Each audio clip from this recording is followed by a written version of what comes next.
You're listening to the Native Plants Healthy Planet podcast, presented by Pinelands Nursery. Here are your hosts, Fran Chismar and Tom Kinezic.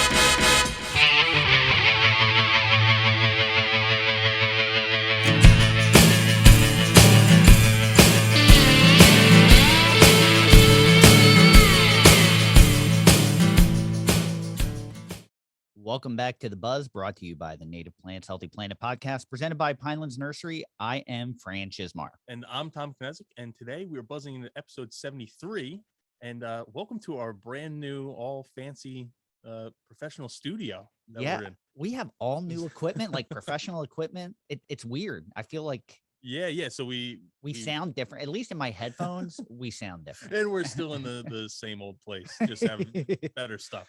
It was we're getting towards the end of the year, and presented to our boss, my mom, who basically said, "Hey, do you think we can get some new stuff that, well, one is for the nursery, because we were just borrowing Fran's stuff that he used.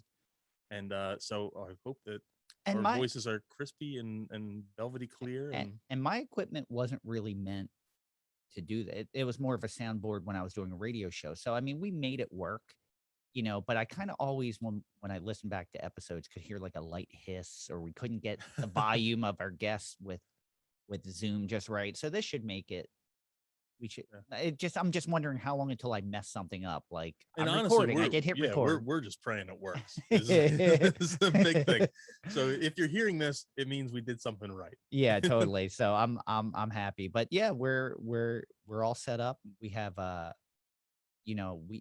it's been a crazy week because our Facebook group we had our first, it wasn't us, but we had our first post go viral kind of. Mm-hmm.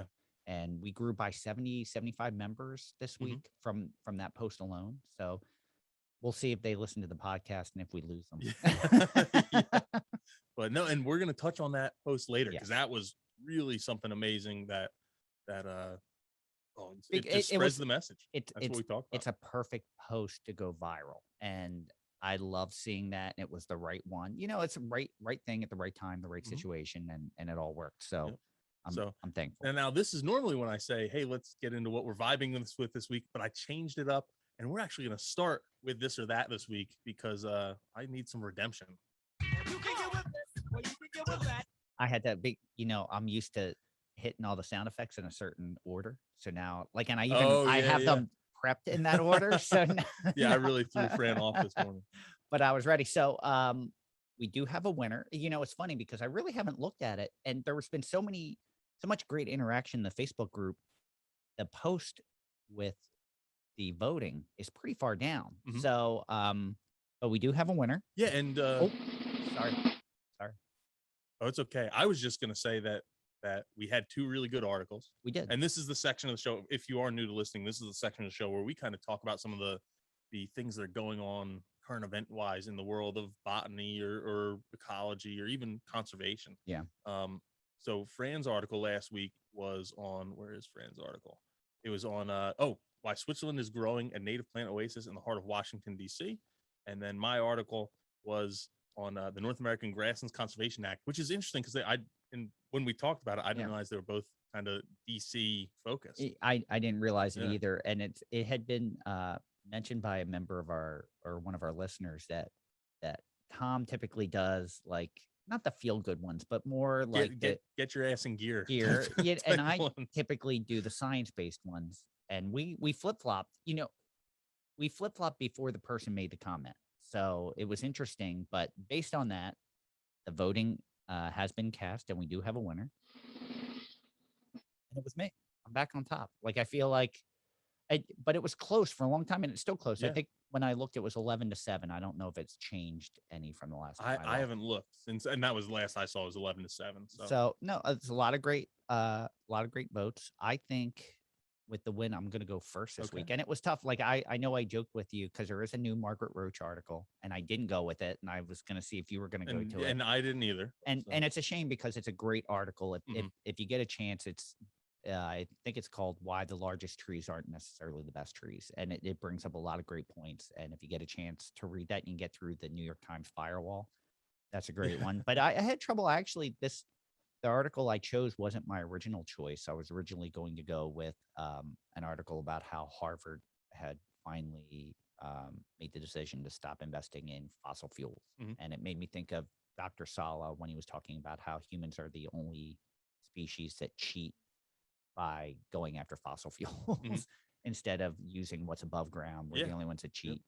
But a coworker made me aware of this article, and it is a couple months old, and to me it kind of hit home a little bit. So I'll go first. The article I have this week is called "Ghost Forest of New Jersey Trees Warns of Climate Change," and that's by Rachel Michelle. Oh no, by Michelle Byers. It still has a name from last week in here. I was like, wait, no, that's not her name. By Michelle Byers from New Jersey Conservation Foundation. So I believe she's their executive director. So I'm going to read a few passages, kind of highlight a few things, and kind of give my input. But at a time of the year when most parks are green and lush, the centerpiece of Madison Square Park in New York City is a stand of skeletal trees with nary a trace of green. This bleak gray landscape is completely intentional. The dead Atlantic white cedars are part of a unique art installation, Ghost Forest, by Maya Lin, the artist most famous for designing the Vietnam War Memorial in Washington, D.C. Commissioned by the Madison Square Park Conservancy, the installation is intended to draw public attention to the impacts of climate change. The 49 towering Atlantic white cedars came from the New Jersey Pine Barrens and were already dying from saltwater flooding when they were raised for exhibit. Where to find large trees suitable for such an exhibit? Lynn was advised to look in the New Jersey Pine Barrens, where Atlantic white cedar swamps near the coastline suffered saltwater inundation during Superstorm Sandy in 2012. Saltwater was pushed inland during the storm surge, and was trapped in the ground as the hurricane moved away. Saltwater flooding means slow death for these trees, which need fresh water to live. The time the trees were cut from Madison Square Park installation, they were considered walking dead, technically alive, but on the way out. Ranging in height from 38 to 45 foot, the trees were planted in 8-foot deep holes bored into the ground in the park, similar to the way utility poles are installed. Lynn hopes that the eerie sight of the dead trees will serve as a warning of what the future of forests around the world could be if climate change isn't slowed. Scientists predict that if the temperature of the Earth's atmosphere continues to rise at the current rate, severe storms and coastal flooding will become more common. I'm kind of going to stop at that point. I will go to, I want to scroll down a little bit, but ghost trees like this can be observed in tidal areas in more than half of New Jersey's 21 counties. Saltwater flooding threatens over 100 miles of New Jersey coastal forests along the edges of tidal marshes. In New Jersey, there's recently launched efforts by the Division of Parks and Forests to restore Atlantic white cedar forests, which effectively store large amounts of carbon. As of 2019, when the efforts began, there were only about 20,000 acres of Atlantic white cedar forest remaining in New Jersey of the original 135,000 to 140,000 that existed before European settlement. So the goal is to restore another 10,000 to 20,000 in the Pine Barrens over the decade. So this hits home for us. We know, and I know we've talked about it before, like when you think of the Meadowlands in New Jersey, that was originally an Atlantic white cedar marsh that the Dutch kind of dammed the Hackensack River and made it brackish and killed. Plus they were logging.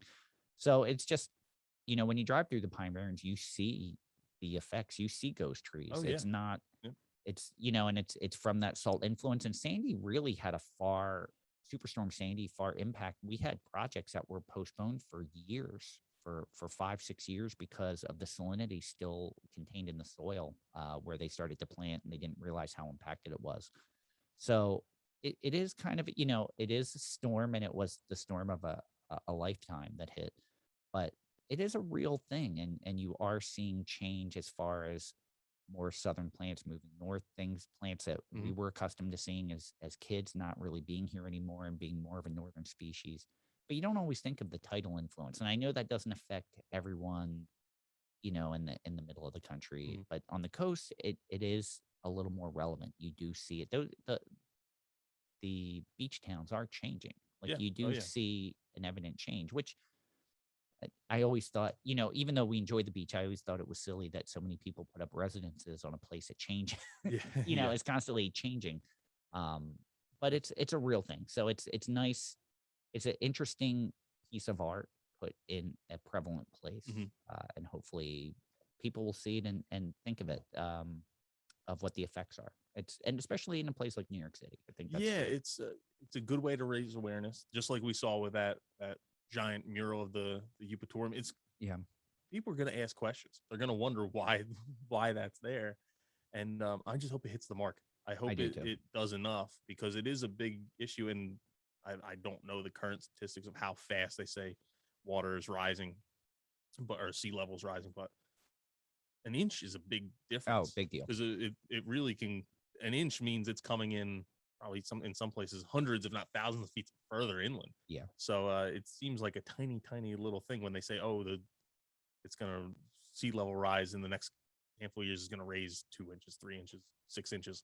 Doesn't seem like that much when you look at it linearly. Yeah. But when you actually look at it, what that tidal flow would be, that's a huge difference. Yeah, especially if you think of where you visit, if you're going to the beaches or barrier islands. Yeah. Like that's a huge effect on those alone. But speaking of Sandy, it just kicked in my mind that so I was at a very, very small wedding over the weekend, and had a conversation with the groom's friend, who I was also friends with the groom, but one of his friends from college, about what we were doing, and we got to the topic of what I did and how we grew plants for this kind of stuff. And I was like, well, you really just got to look at, he lived down the shore.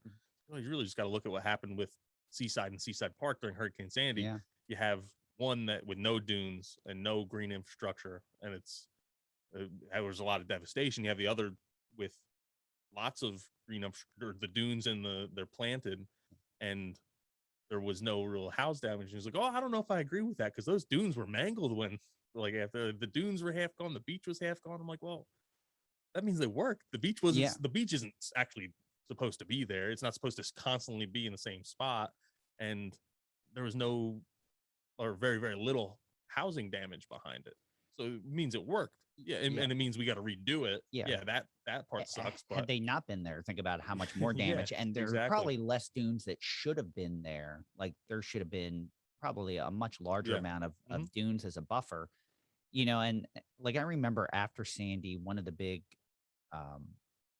arguments at the time was Margate has a seawall, a bulkhead, and Governor Christie was they were enforcing him to take it down.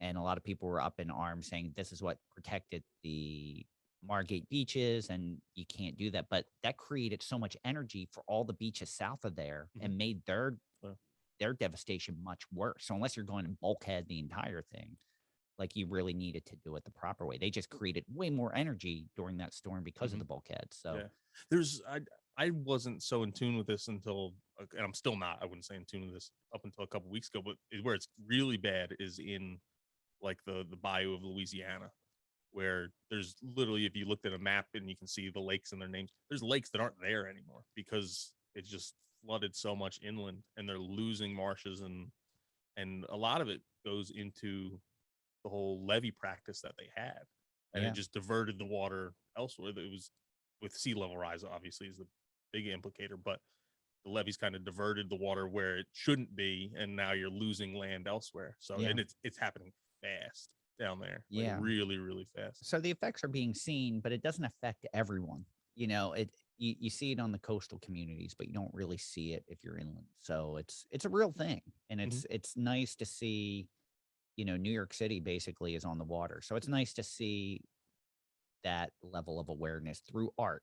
They really do marry together. Like people are more apt to take notice as it, instead of being a statement, as it being art. So I appreciate that, and I thought that was a good article, and I'm looking forward to see what you got. Yeah. So that I'm trying to find a good way to tie in mine. I don't think there is a way. Mine is was from the Wildlife Society and just came out. Okay. And it was titled "LEDs May Cause More Insect Declines Than Other Lights" by Joshua Learn. And when I saw this, I kind of gasped. I'm like, oh, LEDs are supposed to be good, and now you're telling me they're bad. And it really reflected, or I reflected on it and said, you know, there's so many of these things that are so positive, but also have negative implications. When you talk about basically all your green energy, there are downsides to green energy, but are the positives outweighing the negatives when it comes to this stuff. And you really have to look at it and rethink where you stand on a lot of this stuff on a consistent basis. You can't just say, oh, green energy is the way to go, and then dismiss all the things that come in that are poor about it. You can't say biofuels are the way to go and dismiss all the negative things about it just because that's what you like. Yeah. You really have to constantly rethink and say, what is the best option? Sometimes it's a mixture of all the options. Yeah. It's, you think of, I was just thinking about it the other day. I can't tell you the last time I changed a light bulb, Mhm. And that's something that was commonplace. There were always bulbs Oh, yeah. blowing. So Yeah. like you get decades now out of a light bulb, so there's obvious benefits, but Yeah. you never think of the negative impacts, like you said. But one of the things I do on here a lot is I complain about how the headlines are misleading. And I found this headline to be misleading. Definitely eye-catching, and I hope it caught a lot of people and made them read it, because it really talks about something else is the bigger problem here. But and I'll read a little bit and then I'll get into more of my own thoughts. So LED lights' energy-saving properties are making them increasingly common, but they may repel some insects at a higher rates than the older halogen-style street lamps.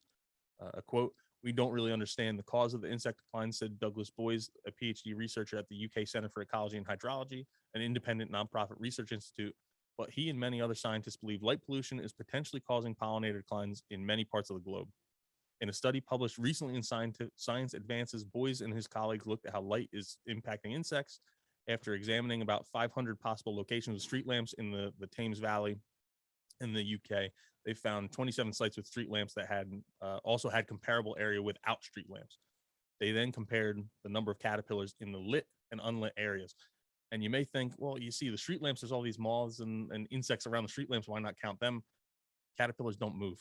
So they found it really easy to, and a lot of people also forget that you don't have the moths without the caterpillars. Yeah. So if the habitat's there, you're going to be able to, the caterpillars will eventually become moths. And what they would do is basically just find a area that should have caterpillars, tap the branch 5 times, and then count what fell off. Skipping ahead, before they even analyzed the data in depth, Boyes and his co-authors could see a huge difference between the lit and unlit areas. The lit areas sometimes only had half as many insects as the unlit areas. Something we've talked about before, why turning the lights off, whether it's your porch light or if they're street lights, having them off for periods of the night is really a good thing, because they were seeing almost 50% reductions in insects, or at least caterpillars, just because the area had a light on it. We aren't even getting the LED thing yet. Wow. Researchers also weighed individual caterpillars and were surprised to find that the moths around the lit areas were heavier. And the researchers kind of think that the caterpillars were confused with that 24 hours of light and rushed their development, so they would get bigger faster and eat more, because they didn't have that daybreak period where they would stop. Now that's going to in my mind, throw a wrench into some feeding patterns, because these insects are really towards the bottom of the food chain. And maybe because they're in a lit area, they're eating the plants they feed on more than they normally would, and maybe quicker than the plants can handle. Yeah. And then you have the things that feed on them. Well, the birds might not be there, or the skunks might not be there. They might be looking in different areas. They might not sync up with when they're going to feed on those insects at the size that they would like to feed on them. So some of the lights used in the street lamps were LEDs. Others were older sodium-based light bulbs that gave off an orange glow. The researchers found that LEDs negatively affected insects more than the sodium lights in the hedgerow surveys. Caterpillar numbers were 52% lower in the hedgerow surveys under LED lights than unlit areas. Sodium-based lights had about 41% lower caterpillar numbers than the unlit areas. So you had a 10% increase in based on unlit areas just from LEDs to, still you're looking at half the caterpillar population. Yeah. And now, but it's worse with the LEDs. The discovery is concerning, as there's a global trend towards using more LED lights due to their energy efficiency. The good news, on the other hand, is these LED lights are very, what's the right word? They probably even have it in the article. You can modify them. You can make them dimmer. You can make them shine different colors of light. You can really fine tune what's going to be happening there with that light. And we see it in the horticultural industry where some of these like indoor farms where they're using we got all this fancy equipment, but we can't get away from the phone. But so you can adjust the light, and in some of these if you look at the pictures of the indoor farms, it's like this bright pink light. Well, they can really dial in the amount of blue and red light, and then it comes off as pink or purple. Yeah. So it's blue and red bulbs that are, but you can say, if you're growing lettuce, for instance, and you want more red light, you can say, well, I have 100 lights, 75 of the lights in this bar are going to be red, and then only 25 are going to be blue, or 80 are going to be red. Yeah. 20 are going to be blue. With this, I have lights at home that I can make them like energizing blue, or yeah, I do too. Or they're all different shades of white light, but I can make them energizing blue, or Sahara yellow, or like good morning or good night and dusk. You can really adjust what kind of light based on your mood and what time of day it is, and how intense you need the light to be. It's nice. You're watching a movie. You don't want the lights completely out. It could be a little scary. It could be Mary Poppins, and you're going to have nightmares. And you can just turn those lights down so they're incredibly dim, but there's still a little bit of light in the room, and I won't get too scared. And it's funny because I recently just got LED lights for the back of my TV, and it's amazing how much easier it is on your eyes just having that little bit of light surrounding the TV. It actually makes it a little more enjoyable to watch. So it's the big takeaways of this article for me is something we've talked about before, and I'll say it again, is if you have a porch light, only use it when you have to use it. Don't leave it all on all night. And even I know some towns are going towards, like in areas where it might be a little bit more ecologically sensitive, having those the street lights out at night. The big thing is the human safety concern of having things lit up. But it's if you can make that personal choice at home, I would still switch to LEDs for the energy savings. But just if you don't have the light on at all, that's better than either having a regular light or a LED light. An interesting thing that just happened last night, and I find it literally was just last night. So there were 3 of us in the house, each in a different room, kitchen, dining room, addition, and they're all connected. And Liam went to put the dog outside, turned on the outside light, and a cicada killer came in. And we're like, we don't want to kill it, but how do we get it out of the house? It took us about 5 minutes, but we realized if you turned out all the lights except for the room that you wanted to attract it to, because it went to the kitchen. Yeah. We turned the kitchen light off. It went into the dining room. We turned the dining room light off. It went to the addition. We turned the addition off. It went towards the outside light and flew outside. So it followed the light through the house. We were able to manipulate its path just by how we lit it. And we're like, wow, just think about like how many other insects in mass with large lights. When I was reading the article, I was wondering if they were going to find that insect before I guess I saw that it was about caterpillars. I was wondering if they were going to find insect numbers were higher around these lights, and that was the negative, was that the LEDs were attracting more actual flying insects. But no, it's really interesting. So I'm interested to see if they do more research on the LEDs and see if there's a way that they can have them be lit, but now they've reduced that impact to they have 75% as much their caterpillars there. But you don't know until you start doing the research. So I'm interested to see what happens next. I always love the research being done on these types of things. I'm always drawn to that. So it's like, I love that this kind of testing is actually finally being done, and that we're finally getting some good feedback and some good answers on it, at least. So it's a good start. And I'd love to see where it goes from there. The thing is, the amount of time it takes to get this technology keeps changing as well. So who knows what will, by the time they finish results like this, what we'll be dealing with at that point. Yeah, exactly. So where do I know you changed the format. Both, before I forget, both 2 really good articles. We will have in our Native Plants Healthy Planet Facebook group. We will have the place where you can vote, but you have to be a member of the group to vote. And you have to pick one. There can be only one. So make sure you vote. And of course, the choice is yours. All right. I know you changed up the format. Moving on, I put on that we should talk about our questions next, but then you told me we didn't have any questions. We have no questions this week. No Saul, nothing. But we do have an update on Saul. Okay. and that is that we've received not just our first, but our second We did. entry into the Saul drawing contest. We've received a couple pictures as well, but we're not going to count them. We can't count. Like the I said, pictures. my advice for the pictures is put a little sheet of paper over it and then trace it, and then we'll count it. But the Yes. picture itself, we're not going to count. Yes, but we did get a second. So Dr. Evil weighed in with what he considers to be, Which I haven't seen his yet. So I will share that with you. The And first one we got was good. that was the first one. That was really good. Alyssa Joy Lewis sent one in, and it's phenomenal. It's phenomenal. So we're hoping to get some more. There's no deadline on this, but we would like to get a few more entries to make it. There a little will more eventually interesting. be a deadline on it.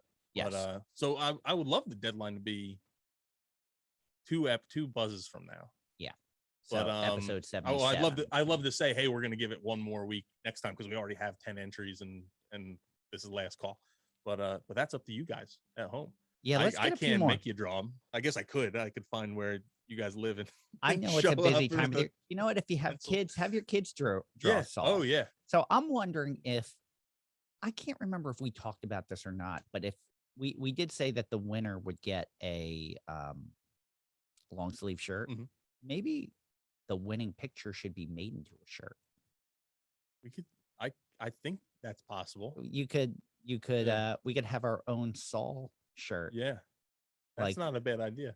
Like it could be like Saul says, plant natives, not a garden of loneliness, and then a Yeah. picture of the winning picture of Saul. Yeah. That's a possibility, I think. You Yeah, think we'd sell that's- any? We'd sell at least one to ourselves to give to our winner. I wonder if Saul would buy one. Yeah. I can't wait to see what Saul thinks. Yes, me too. So, but if we don't have questions, I guess we should go to listener shout outs Yeah. next. All right. Listener shout out. I'm wondering if I should go first because Tom has been giving really heartfelt replies to everyone that gives a 5-star review. And we had a bunch that you actually have a ton this week. I Do you do, want to yeah. do you want to go first or do you want me to go first? I will. I'll go first. Okay. I'm just pulling up the reviews too, so I can kind of reflect back on the nice things they said.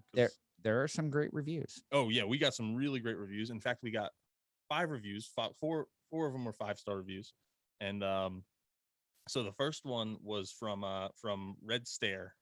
I hope I'm Red pronouncing Astaire. Red Like Astaire. Fred Astaire, but Red Astaire. It's Fred Astaire. Oh, Fred Astaire. So Fred Astaire is a movie star of I think the 40s, 50s, and 60s, famous dancer, tap dancer, singer. Was in the movie White Christmas with Bing Crosby. Oh, that guy. Yeah. I've seen that movie. Yeah, That's a yeah. good movie. So that's Fred Astaire. Okay. Always Yeah. plays like the womanizing guy that steals like Bing Crosby's wife or girlfriend. Gotcha. He Gotcha. always plays that character. But Fred Astaire and Ginger Rogers, never heard of like that dancer. No. All right. No, not at all. All right. But they wrote that they loved us and they can't look at a roadside now without seeing all the plants and trying to identify them, actually pulling over, which I do all the time. But Okay. I was glad that they're keeping it positive and they're identifying all the plants and not just the bad ones like I do and say, that can't be good because it's all over the place. No, at certain times of the year when you're driving down a highway, sometimes all I can notice are invasives, which is a sad state, but it's not all invasives. There are some good things. So it's good that you're pointing out all of them, Oh yeah, because there are a lot of good things that grow on roadsides. Especially I'm thinking about, I was just driving through the Pine Barrens and seeing all the purple love grass and all the asters and goldenrods that are blooming when you get out of the trees a little bit and you hit those roadsides near the cranberry bogs, going down towards New Gretna. And yeah, there's just so much diversity there once you let a little bit of sunlight through. And even in the Pine Barrens, you'll have some clethra growing. I've seen hibiscus growing in some wetter areas down there. It's a pretty cool, just having that cut where you get a little bit more sunlight in the things that'll grow there. So yeah, there's some good stuff, but I tend to find myself on 295 saying, oh my God, all the pears. Yeah. Oh my God. And then the last time I was like, I think that's clematis, but I don't know. So we pulled over and took a picture. Yeah, it's clematis. Right. And But just make sure if you're pulling over that you're pulling over not abruptly, put on your turn signal, put on your 4-way flashers before you jump out to use your iNaturalist app or whatever app you're using. So just make sure you keep it safe for everyone. But that's awesome. And, and it's one of those things, again, the more you start looking at it, like once you notice something that you didn't notice before and you identify it, amazing how often you see it. Yeah. Like it's just kind of like, oh, that's always been there. I never noticed it. Like you start seeing it pop out all the time. So it's a great practice to do. Yeah. The next one was from Bryce Mama, who was saying how inspiring we were to her. And I said, you're inspiring to us and all the people around you growing all these native plants. Yes. That's really an inspiration. That's what we all need to do a little bit more of. So yeah, totally. It's, and that's been a real theme. And we're going to, I'm going to talk about that a little bit more too. Just, I had to keep up with you. Like typically I only do one listener shout out. I'm doing 3 I know this week because you have so many. Oh, you only have 3? I thought you had 5. No, I have 3. Well, I guess it's 5. It's really 3. And then I mentioned 2 other people. Yeah. So, and then the next one was from a listener named Darren, who's from Michigan. And it's okay. It doesn't matter where I don't think I've ever said a nice thing about someone from Michigan, but you can be the first. I haven't said anything bad. Yeah, I guess. But no, there's a thing called Midwest Nice, and he just strikes me as the guy who brings Midwest Nice to a whole nother level. And I'm going to assume that Darren is a Red Wings fan, and I'm a huge Red Wings fan. And so we can bond on native plants. A Bob Seger fan, and I'm a big Bob Seger fan too. So much so that at our like little meeting with the DJ before our wedding, there was like something came up about Bob Seger. I'm like, oh yeah, I love Bob Seger. And the DJ actually emailed my wife and said, okay, yeah, your husband said he likes Bob Seger, so I'm going to play a lot of Bob Seger. She's like, no, don't play a lot of Bob Seger. Night Moves will be okay. Nothing after that. But maybe he's a big Jack White fan, maybe Detroit Red Wings and native plants. That's a trifecta right there. You're liking all the right things. So we can bond over native plants and the upcoming season if the Red Wings will actually, if they're on the path to playoff victory this year. Yeah. And then we had another one too. I got to go back to that. So then we had one from KT Wolf, and who was originally a Jersey girl. Yes. In fact, that one Bruce Springsteen song, the one I'm talking about, that was actually about her. I heard that. I heard the rumors about that. Yeah, but the one thing I will apologize to her because I didn't make the Karen reference in that last episode. I know a heck of a lot of nice Karens too. Yes. I don't know why they chose that name other than that it's very like probably what Gen X boomer-esque. Yes. And that's I don't think I've met a mean Karen either, but it's become something more than a name. And and I appreciate you pointing that out. It is a stereotypical phrase. Maybe we could think of a better term because sometimes there just are bad people. Yes. Yeah. Maybe they could be invasive. I think we got to do a little more brainstorming on that. Then another one I just saw was from Paradox 27, which I feel like we did that. I did that one. It just moved. It just popped up again. All right. Yeah, it popped up for some reason. It changed in the order.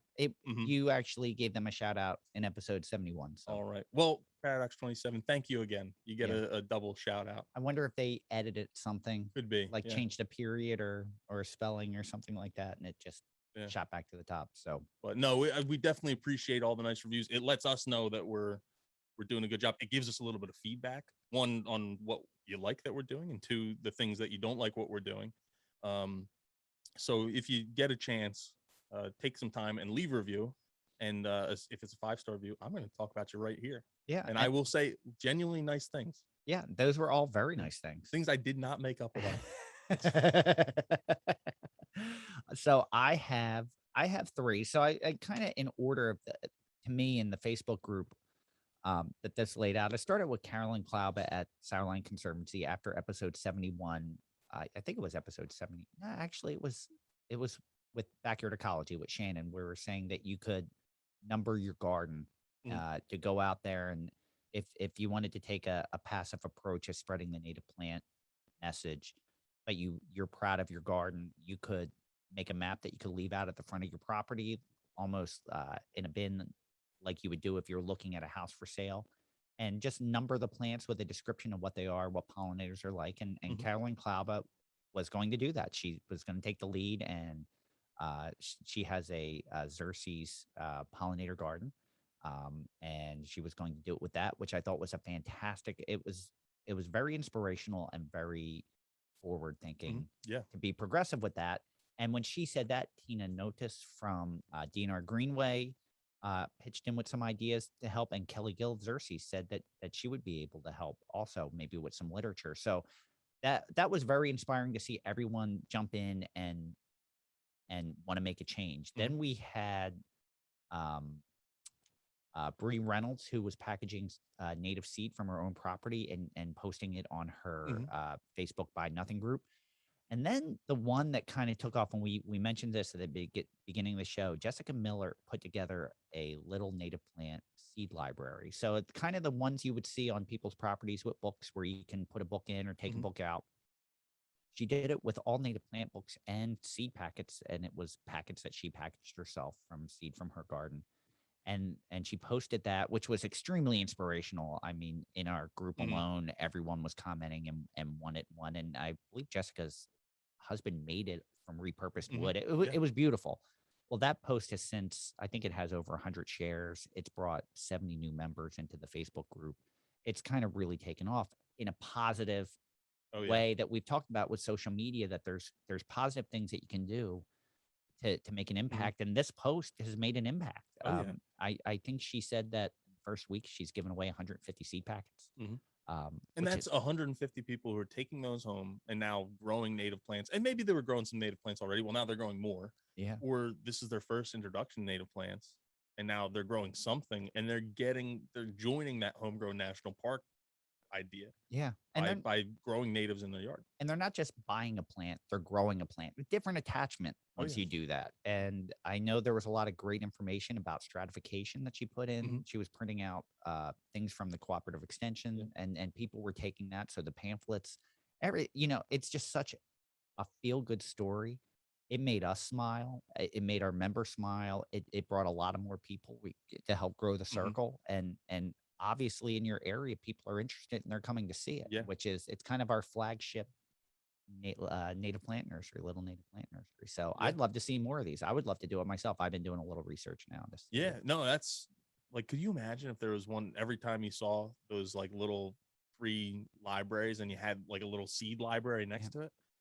That would be incredible. And I love I pass one every day. And I was thinking about, I'm like, how cool would it be if you had like something about native? And she posted like the next day. She was already on top of it. She had built it, put it all together. It was phenomenal. So we're thrilled about that. And we're also today sending out a bunch of seed packets to help spread the cause. I know she gave out so many, we don't want to see it run dry. So we're sending and that's one thing with a library is you're doing a little, you're definitely taking, but you also got to do a little giving back.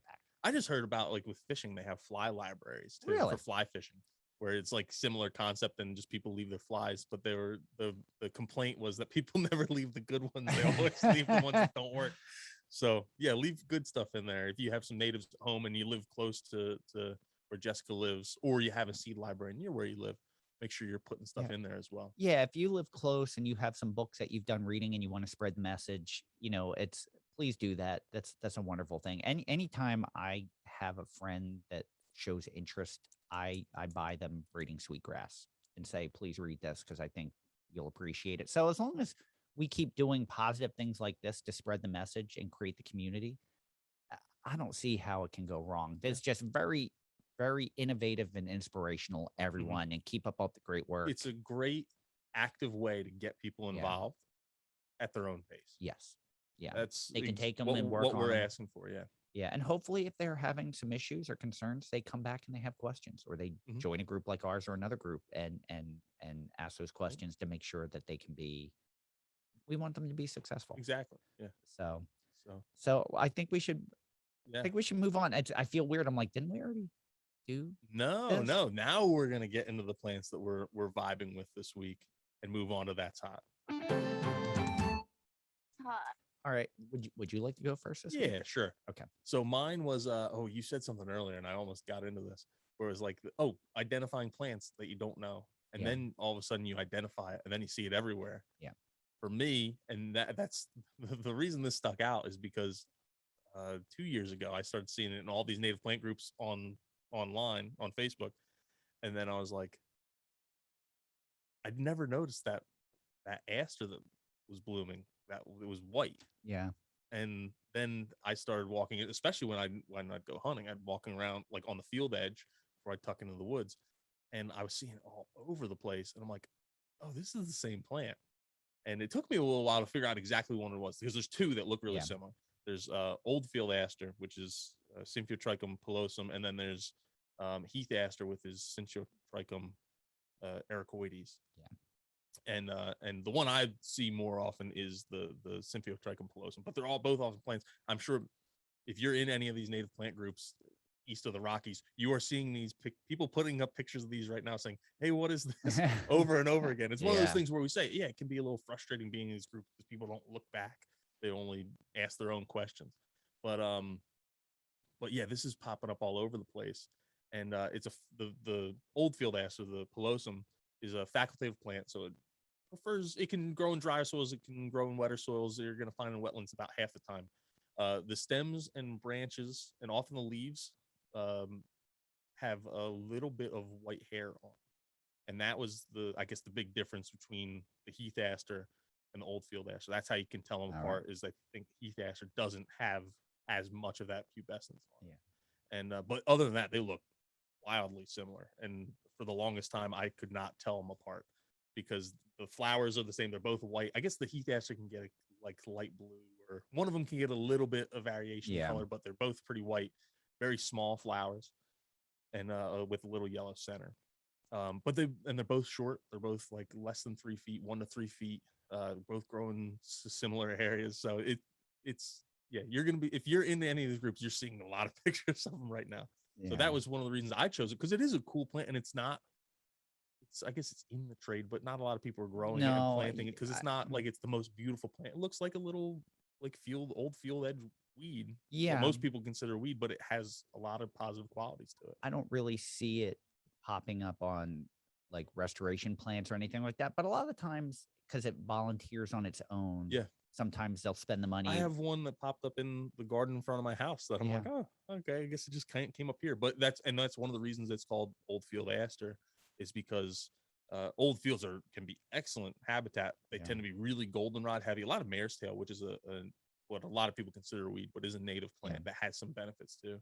And then some of these old field asters will pop up as well. And eventually, as succession moves on, they'll start to fade out, and you'll get other things in there.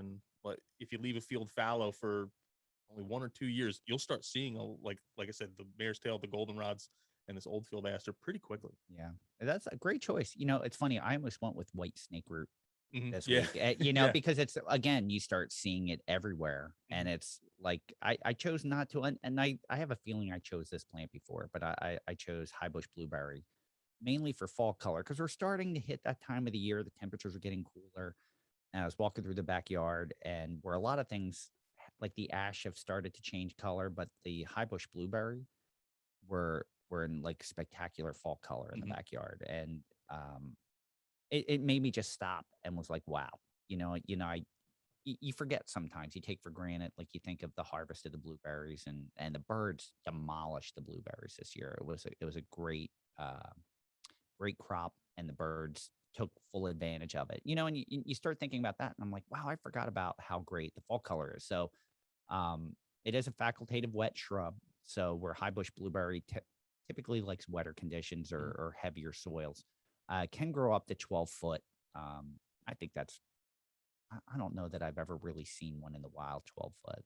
I'm going to say like 8 to 10 is more average, or 6 to 10 is more. Have you ever seen one that big?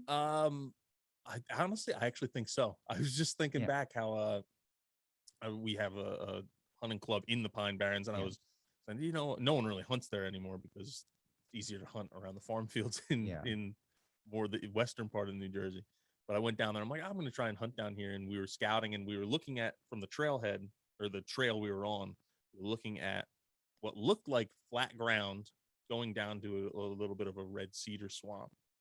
And so we're like, oh, okay, we should be able to get to that red cedar swamp pretty easily. It looks like it's pretty flat. We just got to cut through these blueberries, and there's some Ilex glabra there too. And we quickly realized that basically you got like a couple feet off the trail, and it was a big hill down, and you were literally probably in like 10, 12 foot tall blueberries Wow. and Ilex lava. They were huge. It was like where we thought it pitched down was not where it was. And you were just in the understory of this thicket of Wow. blueberries and inkberry holly. And it was like hard to get through and then even harder to get out. But we did it. That We sounds made it pretty work. awesome, though. Yeah. I would love to see that. But typically, high bush blueberry is found in acidic lowlands.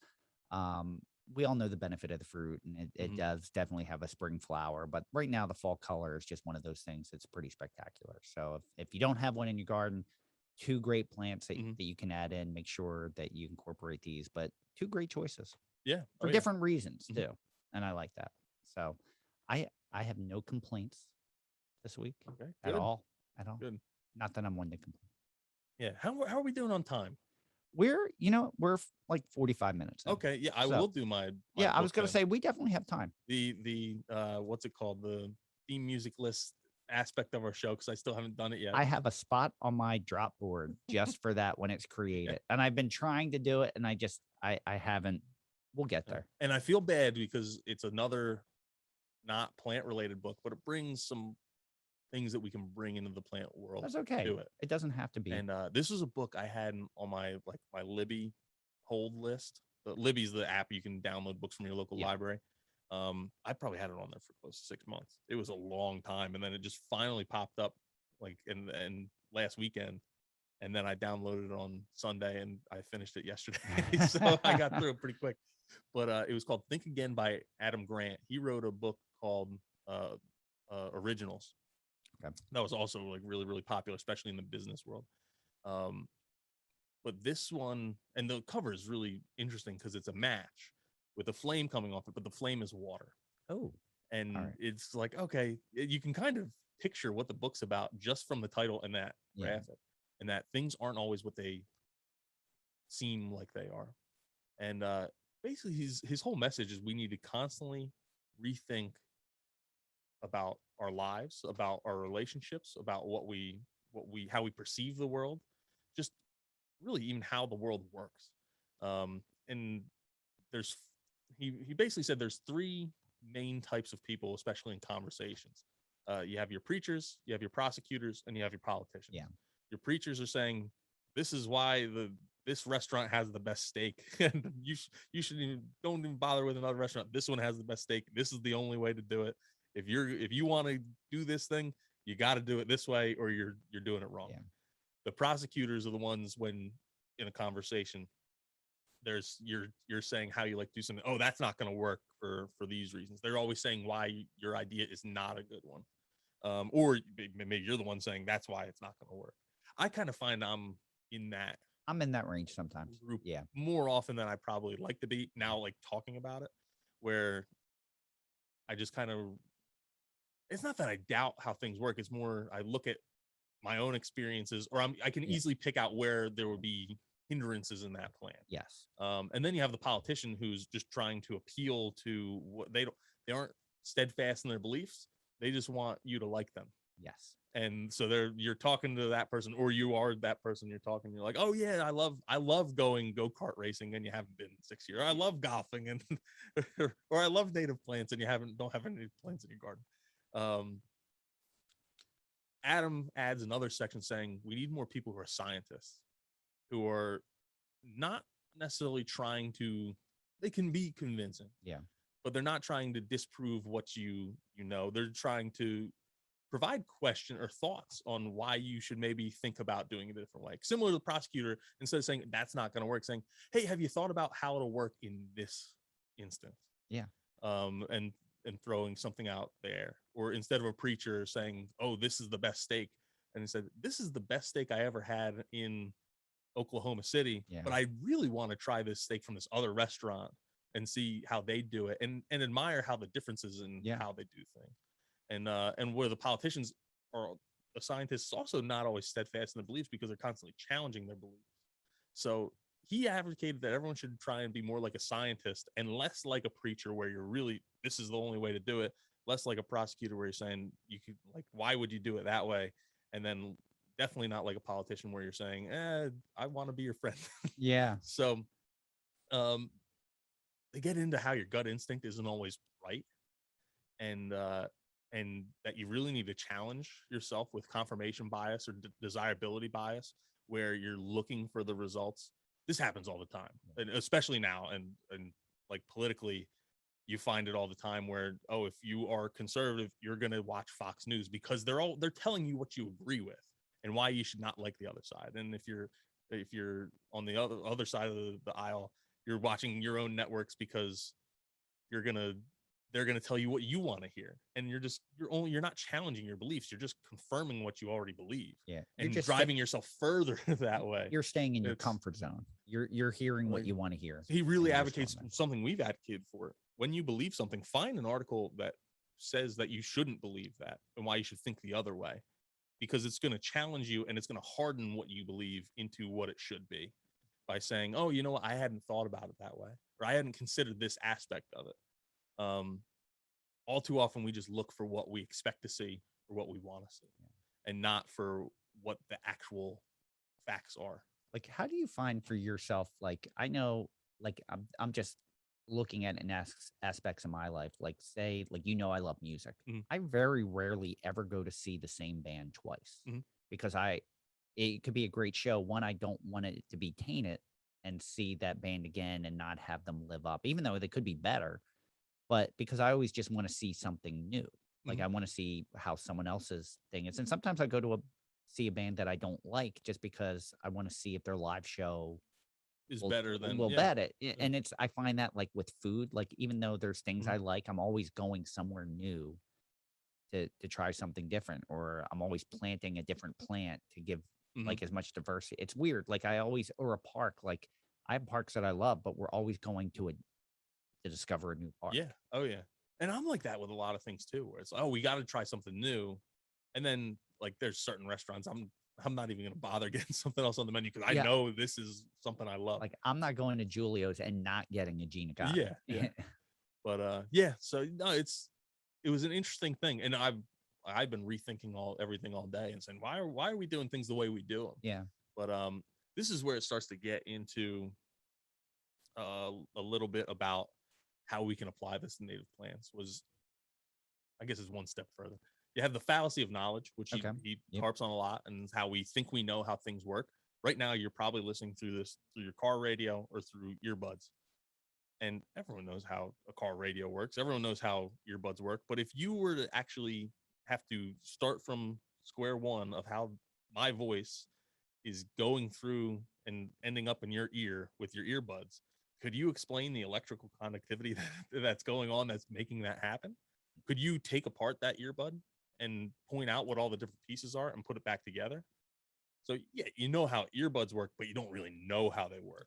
And so often we know how things are in our life work, but we don't actually know how we could not break down every single step. We probably couldn't even break down a quarter of the steps in how these things work, how the car gets us from point A to point B. So there's that fallacy of knowledge where we think we know how things work, but we don't actually know how they work. That's more and more, because there's so much information available to everyone online. There's a lot more people that think that way. Yeah. So his things were making sure you're approaching things like a scientist, especially native plants. You're not just saying, oh, you have, if you want to have a successful pollinator garden, you need to plant milkweed. Not how it works. Yeah. Because milkweed could be great in one spot, and if you don't have the right type of milkweed or the right type of sunlight or the right type of whatever soil, it's not going to work, and you're not going to get the pollinators. If you don't have the right conditions, you're not going to get pollinators just because you planted milkweed or butterfly bush or whatever the heck they're saying you need to plant. You need to find what's right for your area, and you're going to be doing that by doing it like a scientist. And if you can't find someone who knows what to actually put there and has done the research before you, you need to do some of that research yourself and narrow down your list by finding out your sunlight, your soil, your water requirements, and then narrowing down your list of plants, but then trying those plants and saying, hey, this is a plant I like. It benefits the blue spotted skipper, which I'm making up. I don't know if that's a real skipper. It should grow in these conditions. I'm going to put it in my yard, but it might not work. It may do great. So, and then you got to trust what the data says. You can't say, keep making excuses for why something didn't work because you want it to work, were making reasons why it did work so well, and saying, oh, it's because I put Miracle Grow down and that's why I had the best looking tomatoes. Oh, it could have been a variety of different things. You need to trust what the data says. The weather could have cooperated better that year. So, and then you got to be flexible in your beliefs. That's a big thing, especially business related, is what they were saying with a lot of these companies, is the people who were steadfast in their beliefs and said, we have the best product and we know it, weren't the ones that were kind of trying to make their product better. And they quickly got passed. Yeah, maybe they held that top spot for a little bit, but they eventually got passed because someone was trying. The thing you referenced was BlackBerry, and how the guy who said BlackBerry is like, nope, we got to have a keyboard on our phone because that's how people want to type. And people did want to type like that until Apple came up with better keyboard on that was not, it was just glass. It wasn't an actual keyboard. And then BlackBerries barely exist now. Yeah. Although they're making a big comeback with GameStop and AMC.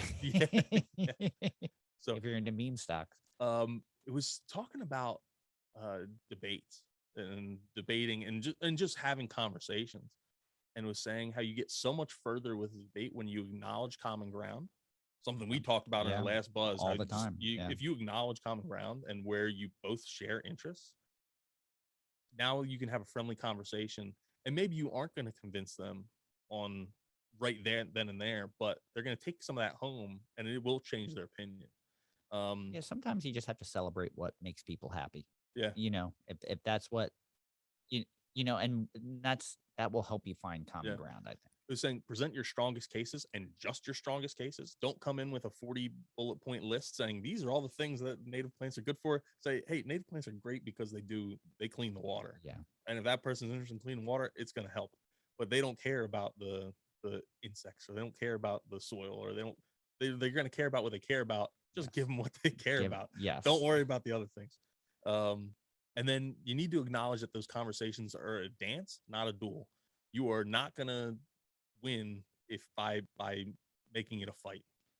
No, you need to lead them, be the person in the dance that's leading the dance into where you want it to go. And so many times that's what we see people, rolling up their sleeves and getting ready for a showdown. Yeah. And it doesn't need to be that way. There's room for all of it. Yeah.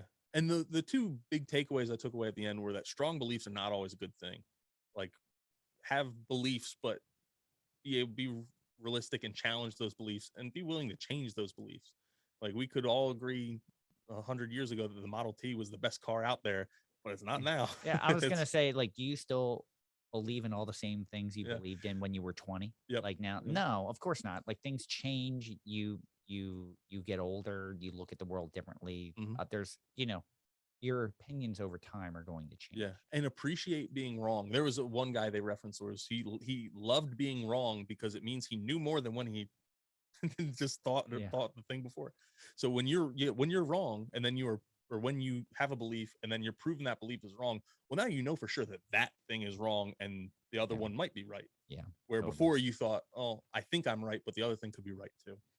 So, and there's the phrase I think I brought up before, but I'll bring it up again, and like how things change all the time, and I change opinions on things all the time. We talk about with cultivars. Yeah, totally. We both kind of shifted our opinions, especially over the course of the podcast. I've become much softer. And the phrase I love is like, when I was a baby, I used to shit my pants, but I don't anymore.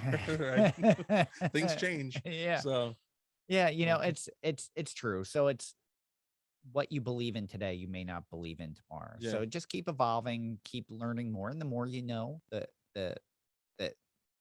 it changes the way you look at everything. Yeah, so, exactly. It's important to keep learning. We need to have a culture of learners, especially in the native plant sphere. Yeah. Where we are not just saying it's my way or the highway. We need to find common ground and build together. And consistently change our viewpoints. Yeah, it's hey, let me throw this idea out here. What if we expanded upon this, or what if we thought about this? I'd rephrase that and say not change our viewpoints, but progress our viewpoints. Yeah, because totally. You don't just want to flip flop. You want to progress. And it could be linearly, it could be flip flopping a little bit back and forth as new information is presented. Over a year and a half of this podcast, we've changed our views. Oh yeah, yeah, and 100%. I think for the better. I think definitely for the better. Yeah, I think there in certain aspects we were a little more militant in our thinking on some things. We've definitely become way more accepting. Yeah. I want to say as So, far as yeah. But next week will be a plant book. I have a plant book that I should be getting by the end of the week or next buzz. So, and I usually finish them pretty quick, awesome. especially when I'm listening. So, Awesome. So we that's a great book, by the way. Mhm. I haven't read anything, by the way. Yeah. That was the last book I read was Braiding Sweetgrass. So one of these days I'm actually going to pick up one of these books that you suggest. But we did have a topic for this week, and I can't remember who suggested it. Was it I don't was either. it Shannon? So, We talked about it. don't I think in recall. one of our conversations with Shannon Trimboli from Backyard Ecology, we were talking about invasive bugs. I thought it was a listener who left. I thought it was Dr. Evil maybe said Dr. it at the last and He his did. comment. He did. And then maybe that's what it was. So thank you, Dr. Evil, for bringing that up. So we always kind of talk about them, and we thought we would just outline a couple of the big invasive bugs, kind of go through how they came here, what they attack, maybe some of the ways you could treat them. They're here because we haven't been able to get rid of them, and they're more than likely they're probably here to stay. So we thought we would talk about this, and just remember as we do this that these invasive insects aren't everywhere in the United States. They may just be in parts of it, half of it, gaps. So we really have to be diligent with the way that we transport plants. If you're traveling from one part of the country to another, and look to see if there's you can't take plant material everywhere in the country. If you're in an area that has gypsy moth and Japanese beetle, you can't take it to a place that doesn't unless you have specific certifications, I guess. So is it APHIS guidelines? Yes. Yeah. Yeah. So you want to check APHIS guidelines, things like that. So just remember that when dealing with plant material, because that's how these things get worse. But you want to start off? Do you want to? We probably outlined like 6 or 7. I want to say. So we're going to do a top 10, but we get 4, 5. We got 8. We got a top 8. Yep. So the hot one right now is in our area is the spotted lanternfly, and that originated on a shipment of stone from China, landscape stone. Yeah. I think they said they found a dead one in ceramic pots coming from Oregon to PA. So it really took off in PA, but they're saying it might have started from Oregon, even though it's not Not an issue there. Yeah. They really like Tree of Heaven. Yes. That's their number one food source, and one of the things that they've recommended because it helps in a variety of ways is remove as much Tree of Heaven as you can. Leave a handful of male plants, specifically males, because they're not the ones that are going to spread the seed. And then and then you're going to treat them with a systemic neonicotinoid. Yeah. Or some kind of systemic pesticide, because it'll be longer lasting, and the lanternflies will actually feed on that plant, and then now they're gonna carry that systemic and eventually die. Now, if I'm correct, you can't just cut Tree of Heaven because they'll sucker and get worse. Yep. Actually, you kind of have to dig, and be more diligent on how you remove. But that's one of their major food sources from Asia. So they came here and found all that they could handle. So, but they don't just like Tree of Heaven, they do like grapevine. So I know it's wreaking havoc on wineries. They do like maples, they like black walnuts, they like birch, they like willows. So it's not like you get rid of all the Tree of Heaven and you've solved the problem, because they have adapted to some of these species, because there's trees from that family in Asia as well. So it's tough. And I think they're finding that maybe in the areas of Pennsylvania where it was bad, maybe it's not as bad now. Yeah, that's Like what I've been. Well, they were saying Philadelphia that they haven't found nearly as many as they did a year ago. Yeah.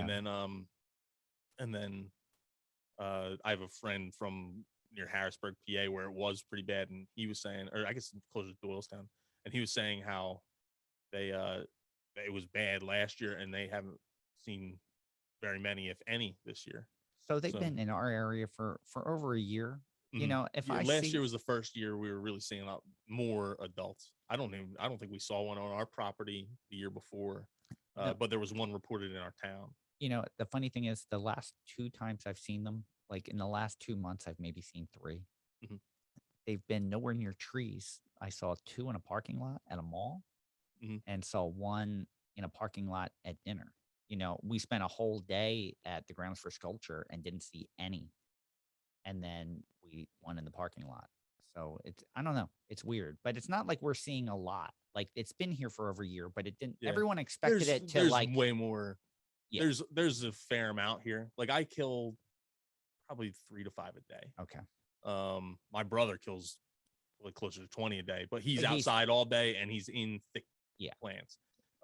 There's places I know where, there's a beat writer for Rutgers football who says he kills like 50 to 100 a day just sitting in the state, like in Rutgers Stadium watching practice. Wow. And that's how many are in the stadium that he can kill. The funny thing is the scenario that was worst case scenario that I saw was at a field. It was at a college stadium, and they were crawling through the turf, through the grass, on the trees. They were flying like gnats, slow moving, quarter-sized gnats in front of you. Like the stands were just filled with dead ones. But they do recommend, if you see them, to kill them. A lot of times they jump, and they have 3 jumps in them. Each jump gets a little bit smaller. So if you see them, stomp them out. You can spray if like their egg masses on trees. Yeah, the egg masses are a little bit more difficult to deal with, but they're fairly easy to kill. They're like Fran was saying, you can usually chase them down in 3 jumps. When you're real real assassin, you get them on the first swing. Yeah, but yeah. But if you go to an area that has them and maybe your area doesn't, do an inspection of your vehicle before you leave. Just do a quick walk around, make sure you don't have any in your car. Just do the things you want to check yourself, make sure there's not one. They attach, like if they land on your shirt, they attach pretty good. Yeah, the big thing is they're hitchhikers. Yeah, they aren't going to move very far on their own. They're moving further distances because they're getting on pallets, they're getting on wood, they're getting on stone, they're getting on plant material. It's and they're getting wheel wells of cars. They'll just be on the underside of your wheel well. I've seen pictures of that.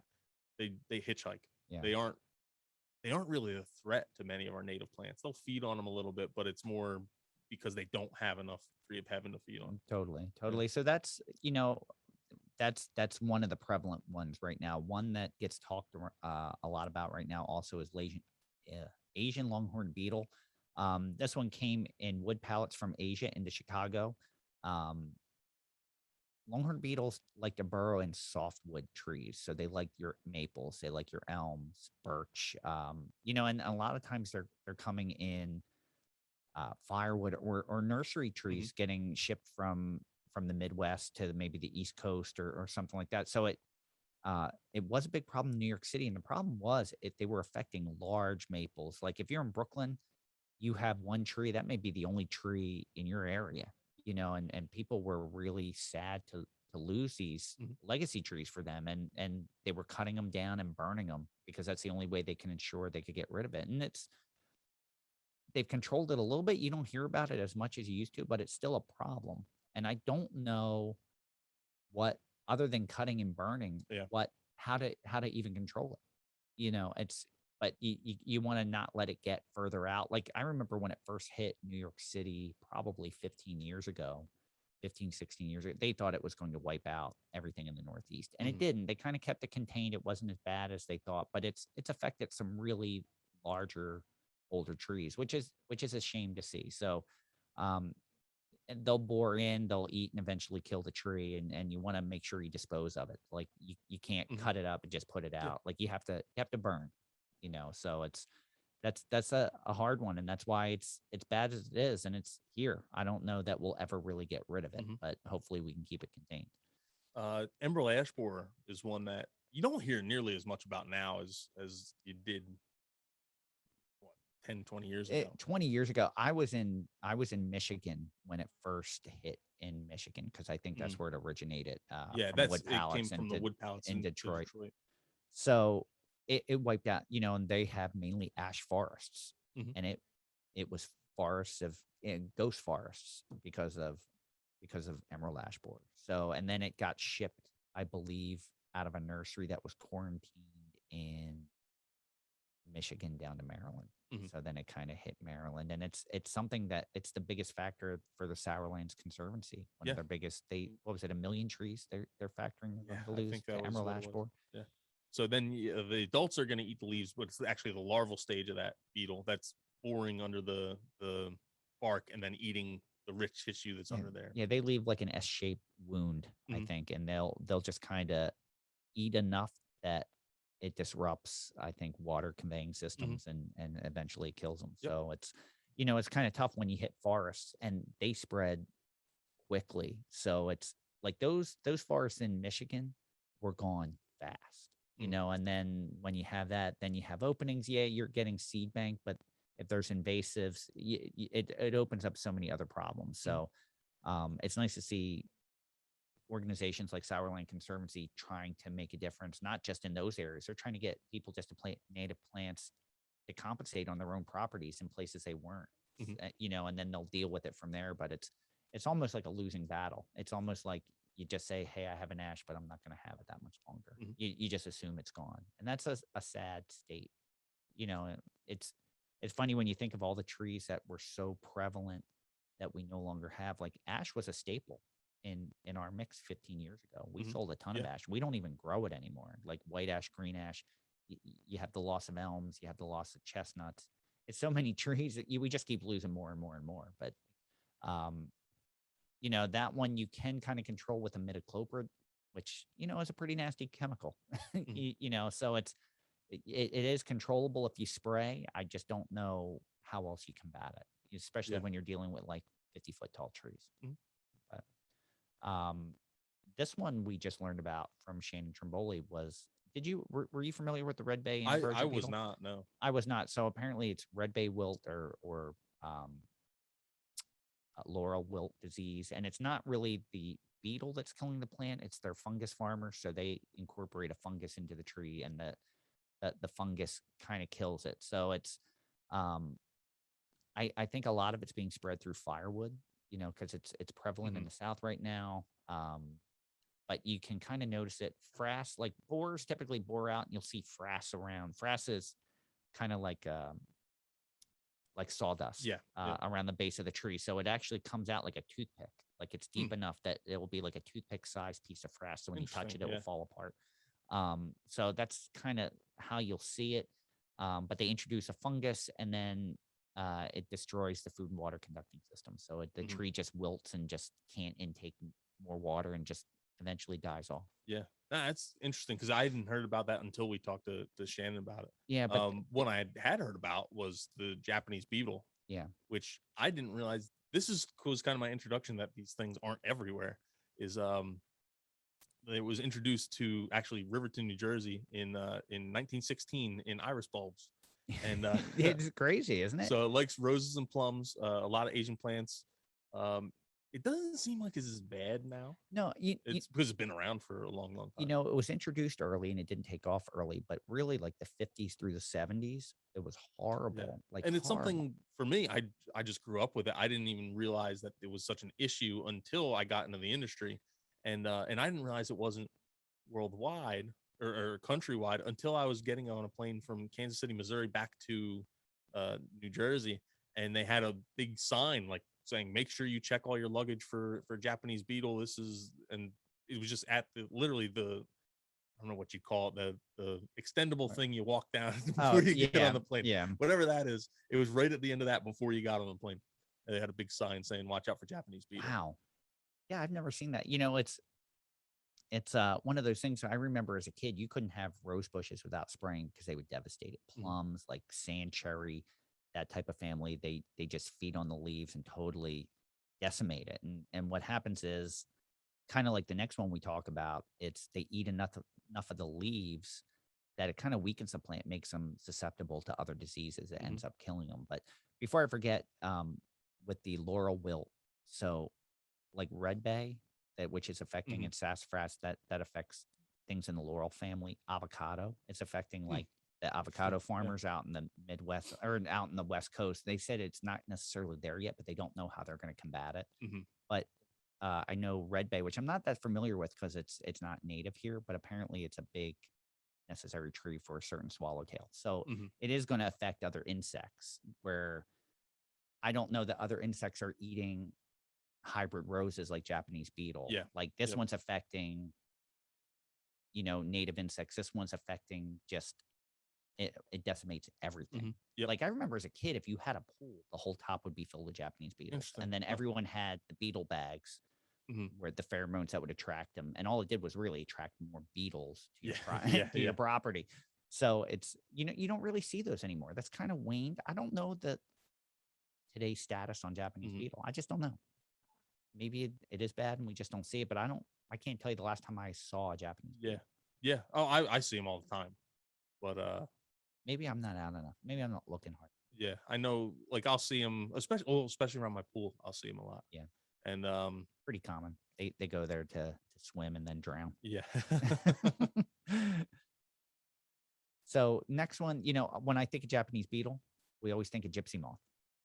And that's another one that's not in all parts of the United States, but it just keeps creeping and creeping and creeping. So that one, interestingly enough, was brought here. It was let out. It was in the 18. I think it was like 1868. It was a French scientist in Massachusetts that had them that he was doing experiments on, and he accidentally let them get out, and they took off. So another insect that they gorge on trees and shrubs, just weakening them. Like they're in such numbers, and they ravage plants and just make them weak. Like I know we talk about like caterpillars, doing their job, like monarch caterpillars eating, but they typically don't. They may ravage it. It may not be every year. It may not be every plant. This is where they just devastate.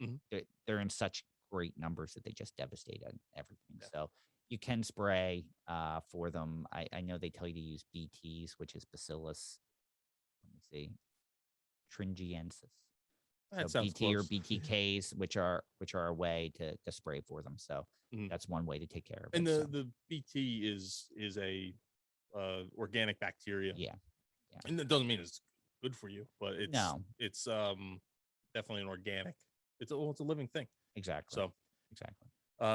One that I was really familiar with that I guess I knew it was not native here, but I didn't realize how invasive it was. Is or actually how bad it was to agriculture, was the brown marmorated stink bug. I never thought of the agricultural aspect. I always just thought they were a nuisance all over the house. Yeah. And they stink. When you actually kill them, they'd stink.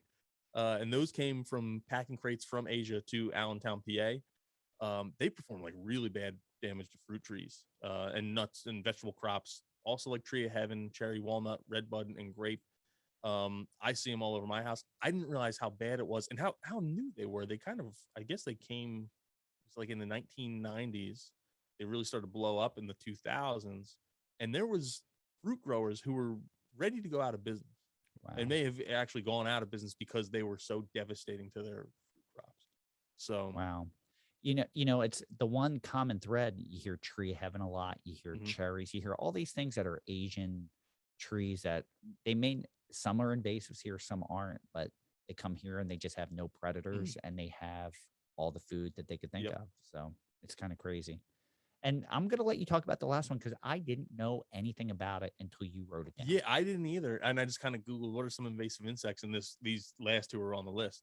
And that's the spotted wing Drosophila, which is also known as the vinegar fly, which is another little fruit fly. So there's tons of different fruit flies, which I guess you see a fruit fly. Oh, it's a fruit fly. But this is a different kind of fruit fly that is an invasive pest. I guess it was in Hawaii, and then it was found in California in 2008, and it's starting to really spread a lot now. It likes a lot of fruits, obviously. But it'll lay its eggs in blueberries, blackberries, grapes, a bunch of different stuff, and then those fruits are then harvested, get packaged, end up in your grocery store, and then when you bring it home and open up and you see all the fruit flies, well, those eggs were on there, or you were eating them all the time. Yeah. But so that's how they really spread, is through grocery stores. And again, you could treat with harsh chemicals. Malathion's one. I don't know what the answer is. I don't know. They said the only way to not have them is to treat your fruits with those chemicals. Now, when I was a kid, you're probably too young to remember this. When I was a kid, there was a huge fruit fly infestation in Florida. And it was affecting all the oranges, grapefruits, and things like that. And I don't know that was a major issue at one point, was affecting all those crops. But obviously, they found something to control it. I don't know if they alleviated it or they're just able to spray and control it. but another thing too is a lot of times for some of these crops, they're in places that they shouldn't be, Mhm. like fruit trees here, like you can grow fruit trees, but really it's too hot and then they get weak. And like the summer weather, like some fruit trees, you just get where they get a lot of insects, they get a lot of disease problems because it's not the correct weather conditions, Mhm. like you're putting it. Yeah. So, that's another thing when you're talking about planting native plants for the right plant for the right area. A lot of that, a lot of these crops that are be affected aren't really native to where they're at. It's affecting Mhm. crops that shouldn't be there. They just grow it there because they have good conditions for Mhm. it, or they're able to control it there. So if things were more in a natural state, you might not have the same. You're creating a monoculture of crops, and then when you have an issue, it wreaks havoc instead of one tree here, one tree Mhm. there. So Speaking, this is a little sidetrack, but I was just listening to another podcast and it was talking about soils. I'm looking at a jumping spider in the corner of the room. Um, but and it was saying how I can't remember what the type of soil is, but there's a really rare type of soil that's awesome for growing crops. And I think it's a glacial soil. It only occurs in a handful of places in the world. There's like the Ukraine was one spot, where it occurred in tiny little patches. There's a spot in China where it occurred.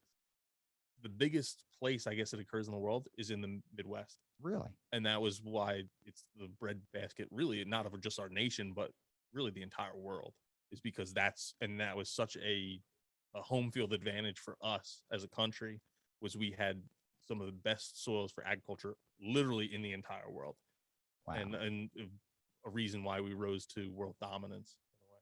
But wow, yeah, that's just something awesome. interesting when you're talking about growing There you things go. that aren't supposed to be here. Well, that's one of the reasons why, is because we grow so many different things because we have that awesome soil. That's awesome. So That's awesome. So I think that wraps that up. I know we're getting close. We got like another 10 minutes. You want to do a yeah, let's do pod it. deck?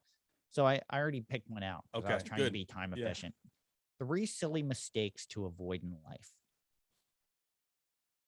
Okay. Yeah. So I Well, have one, like one I got a popped in my couple. head. Yeah. So for me, like for my best life experience advice, you're not invincible. So Hmm. don't conduct your life like you're invincible. Like if you conduct it with a little bit of frailty, I think you Hmm. make better decisions. Because 20-year-old Fran thought he was going to live forever and was instructed and or, yeah, you could Indestructible. Yeah. indestructible, and Yeah. I'm not, and it's once you approach it that way, you think differently, and I Yeah. think that's a good mistake to avoid. Mine, and maybe it's just because I finished the book yesterday, but is to really rethink and be inquisitive, be scientific, and then learn to know when you're wrong, and don't just believe what you believe for forever. Yeah, Being wrong is a good thing at the end of the day. Yeah, obviously you like it, the competitive aspect of, oh, you don't want to be wrong because people make fun of you, or you'll look stupid or anything like that. But when you're wrong, you've learned that is not the right answer. The Thomas Edison quote yeah, is I didn't just find one way to make a light bulb. I found 10,000 ways not to make a light bulb, and that's how I found the one way to make a light bulb. yeah. And who knows if he's the one who actually made the light bulb? It was probably somebody else when you Yeah. actually dig into it. But The other thing that you learn, especially when you're growing up in a certain area of the country, is that your way of life isn't the mhm, only way of life. yeah, It's how you were brought up or how you were raised and how you conduct yourself isn't how everyone does that, and they mhm, don't all have the way. So come into it like the same way with native plants. yeah. Find common ground. With everyone. If you start every conversation looking for common ground, Mhm. it's the conversation changes immediately. Yeah. And the uh, last one for me is to have standard operating procedures, whether it's in your home life or your work life, or anything. It's important to have those standard operating procedures. What I've found when we've had issues, and we had one the other day, Yeah. was when we didn't follow our standard operating procedures. Something happened that kind of got us a little bit out of the norm, and we didn't follow those procedures. That's when we had an issue. On top of that, you should be constantly trying to rethink those standard operating Yeah. procedures to make them more efficient or more enjoyable, or it, things don't always have to be more efficient or better, or more productive. You could just like it better that Yeah. way, and that's a good enough reason to do things a certain way. I But think having those operating procedures, especially in a business setting, is super important because it helps you avoid make mistakes. If you know that this is getting checked at this time, and it gets checked, as long as you follow the Yeah. operating procedure, you're gonna catch a lot of the mistakes you would make. Yeah. What was the question again? 3 silly mistakes to avoid in life. So Yeah. my last one, my third one is just things change, so be flexible. I had worked for a nursery that was almost out of business, and a plan was put into place to make it better, and it did. But then it never deviated from that plan, so it was revived and then went back downhill because they never wanted to deviate from that. So it's things change, and you have to adapt and change with it. So, Yeah. If I had one more, yeah, go ahead. what I would say is a mistake to avoid is when you're at a conference, make sure you're always going to the hotel bar, but don't be the last one at the hotel bar. that is great advice. That's where I've found with conferences, as I've gotten Yeah. a little bit older, is some of the best conversations I have and some of the best business relationships I've created have come by hanging out at the hotel bar and having a glass of whiskey or a beer or something, but not having 10. And because not only is it expensive, you're at a hotel bar, but because we all know who the last one is all the time. Yeah. Like we all know the people that you walk into a hotel bar and you see certain people and you're like, nah, I'm gonna go to a different bar. Yep. Because of that reputation stays with that. you as well. That would be the mistake, is don't be the last one. Yeah, the that's great hotel advice, bar. Tom. That is great advice. Yeah, I think I'm that's sagely for my 32 years. That's you know what that means? That means sometimes you know that from experience. It's good life experience. So that will wrap it up. Thank you for joining us today. We hope you enjoyed listening to this edition of The Buzz. Thank you, everyone, for listening to Native Plants, Healthy Planet, presented by Pinelands Nursery. Thank you to RJ Comer for our Buzz theme music. We love it. Make sure you stream or buy RJ's music on iTunes, Spotify, or wherever you consume your music. Follow us on Twitter at Pineland Nursery, Facebook at Pinelands Nursery NJ, Instagram at Pinelands Nursery, and YouTube at Pinelands Nursery. We didn't have any questions this week, but we had been on a roll. Make sure you call the question and comment line. Call it 215-346-6189. I will repeat that, 215-346-6189. Ask a question, leave a comment. We will play it on a future episode of The Buzz, and we will answer it to the best of our abilities. What else do we have? Oh, and the Facebook group. Man, so many new members. Make sure you welcome them all. Keep up all the great inspirational posts and all the great things that you're doing. Let's keep growing that circle. I couldn't be more proud. Like that's the group I've always wanted to be a member of. Yeah. So keep it up. Exactly. It's just seeing what all these people are doing at home, even before we gave it out as some advice, is amazing. Yeah. It's just, you guys are doing a great job of spreading this message. Yeah. Keep it up.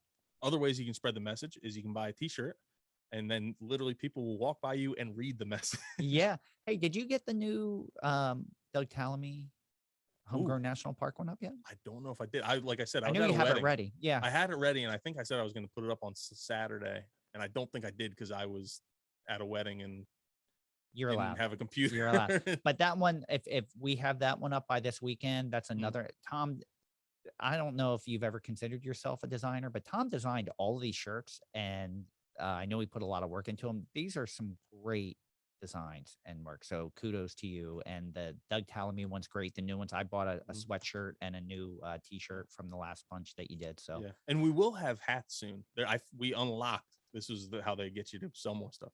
We unlocked the capability of selling hats. So it's a little bit more difficult to design hats because they have to do all this work, but we should have hats up sometime within the next month or two. One of our listeners suggested yard signs, and I know that's probably not something we could do through this store, but I thought the native plant signs, just to have that on your yard, great message, especially if you have native plants to put through. So that's something you can do on your own. You can handwrite them or do that, but maybe that's something we can look into as we go forward.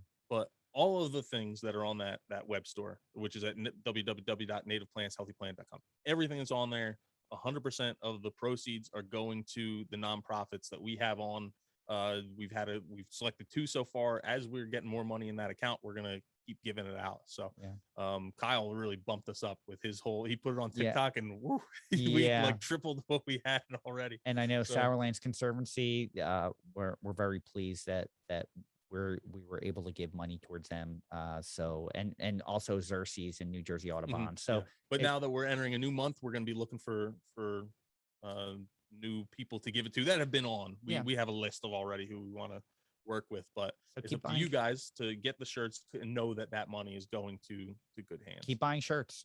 Great message. So, when you're on our website, you can also listen to the podcast there, but it's probably better if you go to Apple Podcasts, Spotify, Stitcher, really wherever you consume your podcast. That way you're not breaking your standard operating procedure and listening in a new vendor. Then you listen where you usually listen. Yeah. And when you're there, do us a favor. If you can leave a 5-star review and hit subscribe, it goes a long, long way.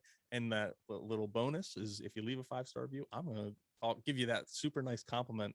Yeah. Although my saying I haven't said anything nice about the state of someone from the state of Michigan probably wasn't a compliment, but that was just a joke. I'm still a little bitter that Rutgers lost to Michigan over the week. I get that. But, I get that. but But this what can you weekend do? we share a common enemy in Ohio State, so we can be Go- friends after go all. Michigan. Yeah. So this week it's your turn. It's actually correct. It's your turn for a secret. Did you prepare? You have a secret? I did not prepare. Okay. Oh man, a good secret would have been the one I told earlier about the guy I was talking to about the sand dunes. Oh. But I already said that. Or tell us how you know not to be the last person drinking in the bar. Honestly, it wasn't. Someone actually told me that, Okay. and then I've paraphrased it a little bit. But frankly, Fran, it's from you. it's how I Well, learned I that. haven't. Did I ever tell that story online? Maybe that can be my secret. I don't know which story you're talking So about. I was but- I was at Princeton Nurseries, and I was with my boss at the time, Zach Baxter, and we were at the hotel bar in the Marriott in Baltimore, and we were sitting with some people that bought from us, some people that we bought from, and another gentleman that he was a mutual contact. So we were talking about, I can't remember what the conversation was, and one of the guys who was at Carolina Nurseries that no longer exists was talking about one of his colleagues. And he's like, oh, did he used to have your job? And they're like, yeah, he moved him. And he goes, I have a picture of him in my wallet. And he pulled out this really incriminating photo of this person, like really bad photo. And we're like, whoa, why do you have that in your wallet? And he goes, well, you never know when you're going to need it. And we all looked at each other and went, time for us to go. Yeah. Like, check, please. I got to go. And you just realized, that was someone that had too many drinks that night, made a mistake. It was nothing horrible. It's not like if the picture surfaced, it was embarrassing, but it wouldn't hurt his life or his well-being. But it just made you realize, like, oh, I don't need to get out of control and put myself in a position where I could make myself look bad, or my family or my work. So Yeah. I guess my secret, and it's not really a secret because we talk about it all the time, is how we're friends with so many other people who are doing this. And my hotel bar story would be when I went to the Western Seed Association meeting a couple of years ago, and got to hang out with the folks from Roundstone. Jeremy and John were there, yeah. and I got and John's wife as well. And I got to hang out with Nikki and Stephanie from Ernst, and I got to hang out with Mark Udstuen and his wife from Shooting Star Native Seeds, and we just kind of hung out at the hotel bar. One of them had a deck of cards in the room, so they went up and we got a deck of cards, pushed all the tables together. We were playing spoons for like a couple hours, and then eventually got pretty late. And we're like, we should probably go to bed, because there were some people who were getting a little bit rowdier that were still at the hotel bar. So we weren't the last. We were close to last, but we weren't last. So yeah, but that's I was so happy. That was my first time there, and they kind of just took me in and let me hang out with them and share stories for a couple hours. And I'm still friends with them a couple years later now, and we still talk about going to that trade job. Unfortunately, I don't think I'm going to be going this year, but Awesome. That's a good time. Awesome. Great secret. Great show today too. I'm really happy. No, it was a good time. So good to be back. Yes. So where were we? Oh yeah. With that, thank you everyone. I'm Tom. And I am Fran. Thank you everyone for joining us. I don't know what's next week. We're gonna shoot for a rooted discussion. We're trying to plan a rooted discussion on women in ecology / horticulture. We're reaching out to some people. I had a different one in mind, and I haven't gotten the responses to let us do it. I have a great idea for you that I'll tell you as soon as we end this. So thank you again, everyone. So hopefully we'll have that rooted discussion on the next episode. If not, we'll have someone good. Yeah, you can trust us. It's always good. So thank you again. Until next time, keep it native.